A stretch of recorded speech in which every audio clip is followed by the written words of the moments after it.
দিক দিয়ে ভোগান্তির মধ্যে আছি, বৈষম্যের শিকার হয়ে আছে। গোটা বাংলাদেশের মধ্যে উত্তরাঞ্চল নানা দিক দিয়ে পিছিয়ে আছে।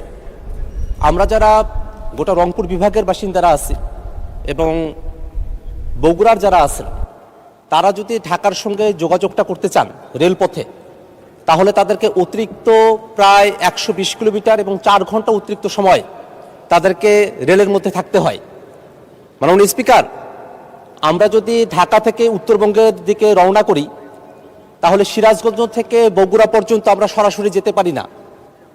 আমাদেরকে বগুড়াও যদি যেতে হয়, তাহলে নওগাঁ, নাটোর, পাবনা 3 জেলা ঘুরে এসে তারপরে আমাদেরকে বগুড়ায় যেতে হয়।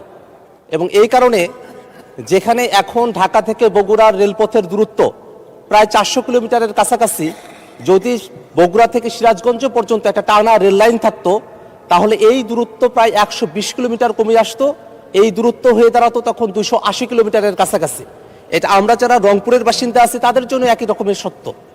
আমাদের ঢাকা থেকে রংপুরের এই রেলপথের দূরত্ব 550 কিলোমিটারের মতো। যদি বগুড়া থেকে সিরাজগঞ্জ পর্যন্ত টানা রেলপথটা নির্মাণ করা হয়, 70 থেকে 80 কিলোমিটারের মতো হবে। তাহলে আমাদের রেলপথের দূরত্ব প্রায় 120 কিলোমিটারের মতো কমে আসবে। আমাদের মাননীয় প্রধানমন্ত্রী এখানে আছেন, তিনি বগুড়ার সন্তান। তিনি সেদিন বগুড়ায় গিয়ে বগুড়া থেকে সিরাজগঞ্জ পর্যন্ত এই টানা যে রেল লাইন আছে সেটা নির্মাণের কথা তিনি বলে এসেছেন। আমরা প্রায় 20 বছর যাবত উত্তরবঙ্গের যারা বাসিন্দারা আছি, এই রেলপথ নির্মাণের কথা আমরা শুনে আসছি, কিন্তু এখনো পর্যন্ত নানা বাস্তবতার কারণে সেটাকে এখনো পর্যন্ত আমরা আশার আলো আমরা এখনো পর্যন্ত দেখি নাই। আমরা শুনি যে জমি অধিগ্রহণ চলছে, কিন্তু এটা কখন কন্ট্রাক্টে যাবে, কখন বাস্তব হবে, সেটা এখনো পর্যন্ত আমাদের জানার বাহিরে। যদি উত্তরাঞ্চলের যারা বাসিন্দারা আমরা আছি, রংপুর, গাইবান্ধা, লালমনিরহাট, কুড়িগ্রাম, এই জেলাগুলো, পাশাপাশি দিনাজপুর, ঠাকুরগাঁও, পঞ্চগড়, নীলফামারী, জয়পুরহাট, বগুড়া, পুরো যে অঞ্চলটা আছে উত্তরাঞ্চল, এই উত্তরাঞ্চলের কোটি কোটি মানুষেরা, লাখো লাখো মানুষ যাদেরকে ঢাকা আসা যাওয়া করতে হয়, তারা যদি এই রেলপথ নির্মাণটা করা হয় বগুড়া থেকে সিরাজগঞ্জ পর্যন্ত, তাহলে তারা অনেক ভোগান্তি থেকে তারা রেহাই পাবে। এবং আমাদের উত্তরাঞ্চলের যে কৃষি পণ্যগুলো আছে সেগুলো আমরা খুব সহজে ঢাকা পর্যন্ত আমরা আনা নেওয়া করতে পারবো।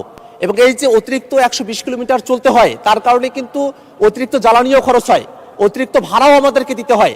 আমাদের ভাড়া কমে আসতো, দূরত্ব কমে আসতো, আমাদের সময় কমে আসতো। এই কারণে আমি মাননীয় মন্ত্রীর কাছে আহ্বান রাখবো, আমার যে উপজেলা 2টি আছে, কাউনী এবং পীরগাছা, এখানে 2টি রেল স্টেশন রয়েছে, সেগুলোকে আধুনিকায়ন করে বগুড়া থেকে সিরাজগঞ্জ পর্যন্ত সরাসরি রেলপথ নির্মাণ করা হোক।